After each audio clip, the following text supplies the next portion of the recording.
اومدن ریختن تو عراق. به قول تیموتی فورنیش، اوانجلیکال ها تا الان 2 بار علیه بابل جنگ رو انداختن.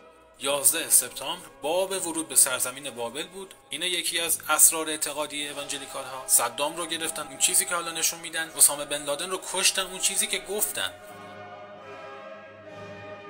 مرحله دوم جنگ علیه بابل داعش بود، به سرکردگی یک یهودی زاده به نام ابوبکر البغدادی القریشی الحسینی.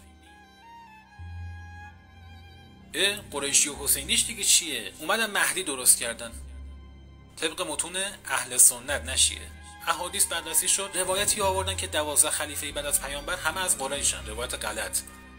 ابوبکر کنیه خلیفه اول سنی ها، بغدادی گفتن متولد سامراست، یکی از شهرهای بغداد، سامرا. دقت کنید، به نشانه پایتخت بنی عباس بغداد، سرش هم عمامه سیاه میذاشت دیگه بغدادی. القریشی. حالا این بابا باید مهدی خلیفه آخرزمانی اسلامی به جهان اهل سنت معرفی بشه. القریشی چرا؟ چون گفتن طبق اون روایتشون خلفای بعد از رسول از قریشن. خب الحسینی دیگه چرا؟ اومدن شجره نامه هم واسه ساختن که نسلش میرسه به امام هادی علی ابن محمد و جدش امام حسین ابن علی. بابا این یارو تو سازمان سیاه معروف بود به شیمون. یهودیه، اومد نقش خلیفه آخر زمان مسلمانا رو بازی کرد. به صاحب خوردن ترامپ ابوبکر بغدادی رو کشت و تموم شد رفت ها.